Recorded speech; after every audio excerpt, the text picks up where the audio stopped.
Bienvenue dans ce podcast Passion Nutrition, un podcast où on parle alimentation, bien-être, on parle de meilleure vie, meilleur tout, Meilleur meilleur tout. lifestyle. On Et part de notre expérience, de notre vécu, de ces 10 dernières années tournées et nos 47 kilos perdus à tous les Ouais, deux. c'est ça. Et puis des expériences et du partage des personnes qu'on accompagne également. Exactement. En tout cas, merci à tous pour votre soutien, toutes les personnes qui nous soutiennent avec leurs petits Vous êtes abonnements, de les petits plus en plus likes. nombreux, c'est C'est cool. extraordinaire. Ça nous donne beaucoup d'énergie, ça nous fait vraiment plaisir. Ça nous donne vraiment envie de continuer à vous apporter un max de valeur. Aujourd'hui, je crois que tu nous as prévu un super sujet. Ouais, j'ai une question pour toi. Vas-y. Plutôt sucré ou plutôt salé? Mais quoi? Ah, de quoi est-ce qu'on peut bien parler? Eh bien, je vous pose la question sur le petit-déj. Vous êtes plutôt sucré ou plutôt salé? Déjà, Et faites-nous savoir. quel serait le bénéfice de l'un ou de l'autre, s'il y en a un? Bah, c'est vrai que c'est une question qui peut revenir assez souvent et il n'y a pas, en fait, il y a pas de réponse Voilà, il universelle. nous faut une réponse de Normand, il n'y a pas de réponse. Et toi, salé ou sucré? Mais j'aime bien les deux. Ah oui. J'aime bien les deux. Pour- Pourquoi? Parce que ça permet de varier. Après, il y a des becs sucrés, becs salés. Il n'y a pas de plus ou moins bonne réponse parce qu'en fait, c'est le petit-déj qui va te faire plaisir, le petit-déj que tu vas pouvoir avoir au quotidien. Après tu as aussi des gens qui ne prennent pas du tout de petit-déj. Et ça, c'est OK, il n'y a pas de problème.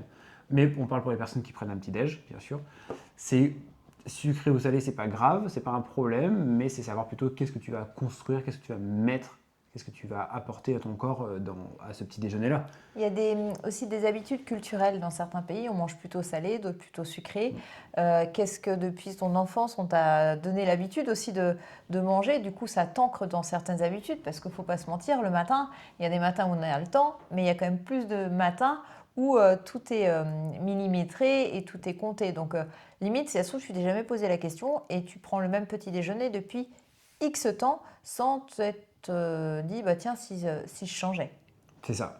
Donc en fait, je pense qu'on pourrait même approfondir la question, c'est plutôt quel est le bon petit déjeuner sucré ou le bon petit déjeuner salé.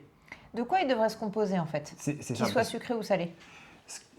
Je pense que sucré ou salé, la base, les fondamentaux, c'est d'avoir un bon apport avec des bonnes graisses, des bonnes protéines et des bons glucides. Là, En gros, retrouver de tout de retrouver de tout dans dès le le petit matin. déjeuner, Dont dès le les matin. protéines, parce que souvent c'est un truc qui Et est un peu ouais, et boycotté. c'est plus chaud quand même des fois à Ouais, trouver. c'est plus compliqué. Nous, dans les accompagnements, après, ça dépend du dialogue avec les personnes, de ce qu'ils veulent, de ce qu'ils aiment. Le but, c'est nous, on essaie d'adapter les programmes vraiment avec ce que la personne aime. Parce que si tu n'as pas quelque chose que tu aimes au quotidien, ça va te saouler, tu vas vite arrêter, et en plus, tu n'auras pas de résultat. Donc, tu auras peut-être des résultats, mais ça ne servira à rien. Tu C'est pour prendras pas ça de que tu plaisir. dis avec ou sans petit-déj. Oui, Parce que pendant très longtemps, on nous a dit qu'il fallait prendre un petit déjeuner. Donc, ouais. c'est ce qu'on a aussi transmis. Enfin, on conseille, enfin, les nutritionnistes et les diététiciens conseillent de prendre un petit déjeuner sur Mais l'équilibre. Mais tout dépend de soi, finalement. sur les formations, c'est ce qu'on nous conseille, sauf que dans la pratique, tu as des gens, tu leur inclus un petit déj, mais sauf qu'en fait, ça ne durera jamais parce que ça ne leur convient pas du tout. Et c'est OK. Ce qui compte, c'est le total calorique de la journée. C'est le total macro de la journée. C'est ça vraiment le plus important. Donc, on va enlever l'a priori qu'il faut absolument un petit déj. Avec ou sans, tu peux réussir, peu importe. C'est pas un problème. Qu'est-ce qu'apporterait le fait de mettre des protéines au petit-déj? L'intérêt, c'est déjà de démarrer la journée quand tu prends un petit déj, c'est que si tu as un apport en protéines, tu vas nourrir ta masse musculaire, tu vas déjà faire bien démarrer ton système immunitaire.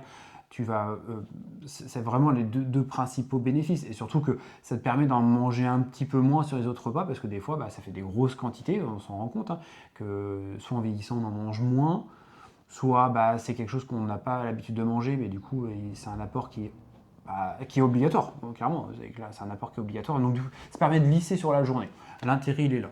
Du coup, le petit-déj salé, on voit un peu plus.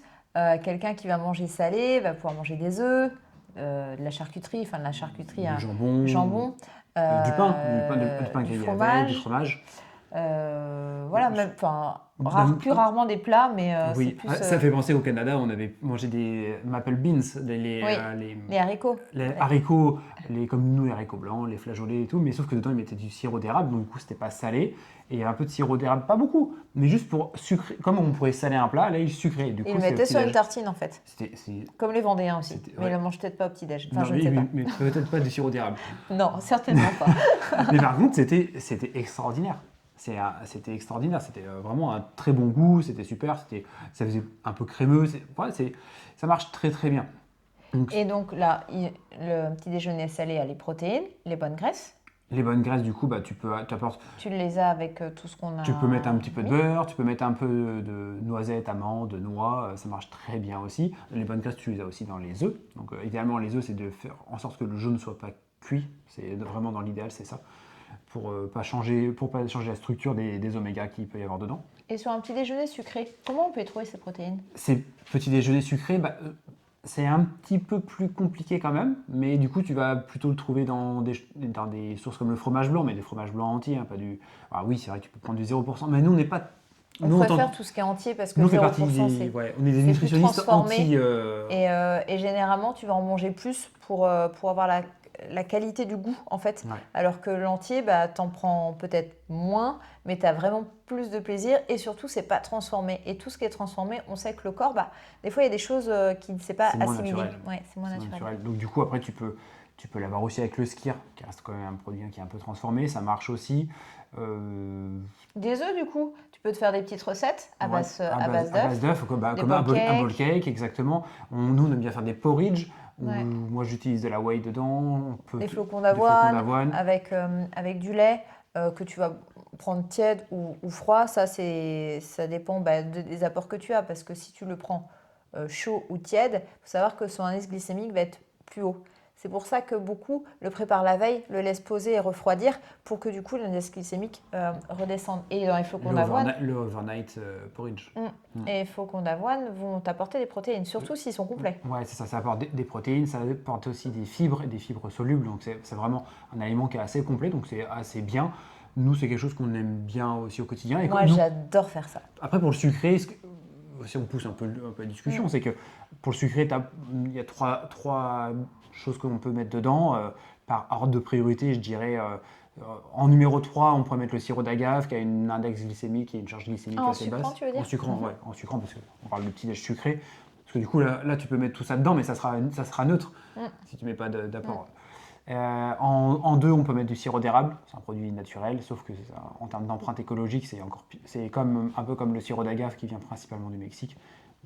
Si on pousse un peu les curseurs avec l'écologie, sirop d'agave, sirop d'érable, bon, c'est moyennement coté. Et après, l'idéal, ça reste du miel. En plus, des fois, suivant les miels que tu as, ça apporte des saveurs, ça apporte des choses vraiment intéressantes. Des goûts différents. Ouais. Et puis, tu peux twister avec des épices, avec tout ça, enfin, cannelle ou même des épices, pourquoi pas un peu de curcuma, de curry. Enfin, voilà, tout est possible. Ouais. Moi, j'aime bien aussi, des fois, y mettre une petite poignée de raisins secs qui va emmener du sucrant, finalement. Ouais. Et puis voilà, un petit goût différent. Après, pour sucré, t'es vite limité, hein, malgré tout. C'est le panel de choses à mettre. J'ai pas trop idée des personnes quand ils me demandent. C'est avec leur approbation, mais souvent on tourne vite en rond parce que tu n'as pas grand chose de sucré. Après, tout ce qui est céréales, on trouve des céréales qui nous disent qu'elles sont bonnes pour notre santé. Comme les cornflakes, trucs comme ça. Ouais. Ou comme d'autres marques qui ont l'apogée à un moment donné. Oui, mais le problème, c'est que c'est sucré, mais quand tu regardes la composition, c'est du sucre, c'est de la pétale. Ça va pas forcément caler. Non, parce qu'en plus, tu vas avoir un pic de glycémie, tu vas sécréter de l'insuline, ton pancréas va être au travail. Ça fait moins de sens, ça n'a pas trop d'intérêt, et surtout que tu apportes, mis à part, là, tu vas apporter des glucides, principalement, un peu de lipides, protéines, si tu en apportes 3 grammes sur le repas, utilisez vraiment par exemple l'application Fat Secret, on vous le recommande, testez, prenez l'application Fat Secret, scannez, et des fois vous vous rendrez compte, si vous avez besoin de 2000 calories, vous allez vite vous rendre compte qu'on se plante, mais littéralement. C'est vrai que quand on fait des accompagnements, les petits déj sucrés, ils sont vite tourne vite un peu en rond. Paul cake, pancake aussi, ça marche. Surtout ceux qui sont rapides à faire. Parce que voilà, Oui, il y a c'est aussi le l'aspect, fait. Alors, moi, j'aime les deux petits déj. Je suis majoritairement plus sucrée pour une raison de praticité. Je suis très porridge.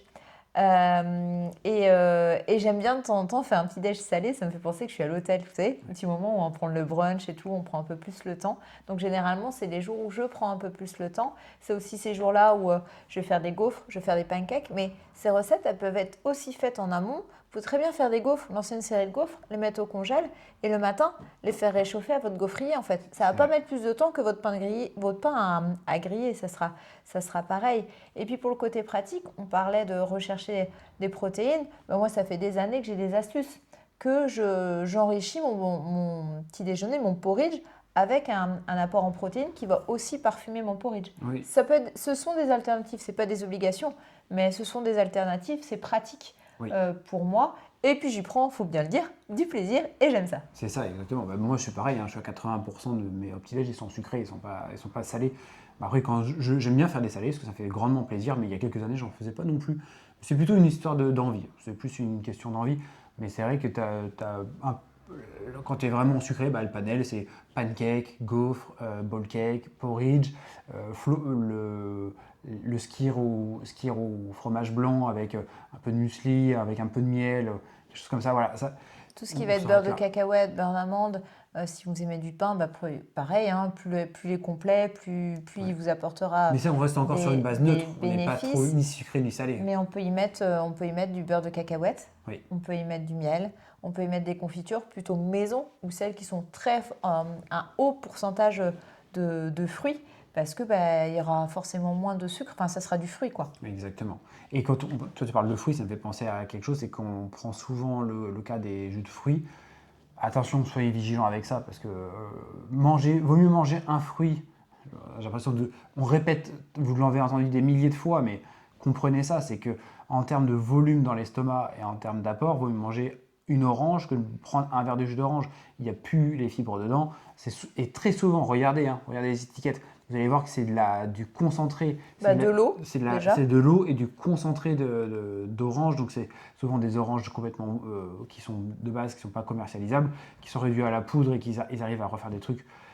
Puis le fait de mâcher, tout simplement le fait de mâcher vous apportera un peu plus de satiété et puis vous prendrez les fibres. Et c'est les fibres solubles et parfois un peu de fibres insolubles, mais elles sont super importantes, super importantes. Manger vraiment les fruits en entier. Je dis ça parce que même moi, je n'ai jamais trop pris de jus de fruits parce que j'ai jamais trop aimé ça, puis ça me faisait des remontées acides. Mais depuis que je mangeais les fruits le matin, ça cale. Moi, j'ai besoin de volume, je suis un gros mangeur. Je suis trop content de manger des bons fruits le matin, privilégier des fruits de saison, privilégier des fruits, hormis la banane et le kiwi et l'orange, ou éviter de manger la peau. Manger la peau des poires, manger la peau des pommes. C'est là où c'est vraiment le plus intéressant pour nettoyer les. Mais ça, c'est dans les petits-déj, on boycotter au maximum tous ces produits industriels qui ne servent à rien. Et en plus, vous les payez une blinde. Et garder des petits déjeuners plaisir pour des moments plaisir. Si tous les matins, on va lancer un autre débat, si tous les matins je mangeais un pain au chocolat, est-ce que j'aurais vraiment du plaisir à manger un pain au chocolat? Je pense pas, parce que les meilleurs, c'est les chocolatines. Voilà, c'est le fait de quelque chose, un aliment dit plaisir, si on le mange tous les jours, eh ben, il n'est plus plaisir. Voilà, il perd sa notion de plaisir. Trouver des alternatives saines. Les petits déj, il y en a des millions qui existent, des différents. Essayez, peut-être tester des nouveautés pour vous. Après, Après, vous pouvez aussi nous laisser des petits commentaires ou regarder sur notre compte Instagram. Des fois, on met des recettes. Et faites-nous savoir si ça vous ferait plaisir qu'on fasse des vidéos sur nos recettes de nos gaufres, nos pancakes, nos bowl cakes, nos porridge. Ça peut être quelque chose qu'on peut faire. Avec grand plaisir. Mais il nous faut de la force, de l'énergie pour faire ça. Donc, on a besoin de vous. Donc, il faut mettre des petits commentaires, des petits likes et n'hésitez pas à vous abonner. Ça va nous donner vraiment beaucoup de motivation pour faire ça, pour vous faire plaisir aussi. Mais c'est vrai qu'il y a quand même pas mal de variantes. Mais, Et si vous voulez connaître la composition idéale de votre petit-déj en termes de balance dans les différents nutriments, vous pouvez appuyer sur le petit lien juste en bas pour demander faire votre analyse génétique parce que ça part de là et puis connaître exactement quel qu'est-ce qui fait, comment sera constitué vos repas dans le petit-déj. Exactement. En tout cas, j'espère que ce contenu va vous plaire, va vous donner des réponses. Et au pire des cas, vous pouvez aussi réserver votre premier coaching directement dans la description. Si vous voulez prendre un premier rendez-vous, c'est totalement offert. On vous offre une demi-heure de notre temps pour répondre à vos questions, pour vous accompagner. Et voilà. En tout cas, pour nous, c'était un réel plaisir de faire cette vidéo. On vous souhaite une très belle journée. Passez une belle journée. Bon petit-déj, si vous voyez juste avant. Et puis à très bientôt. Ciao. Salut!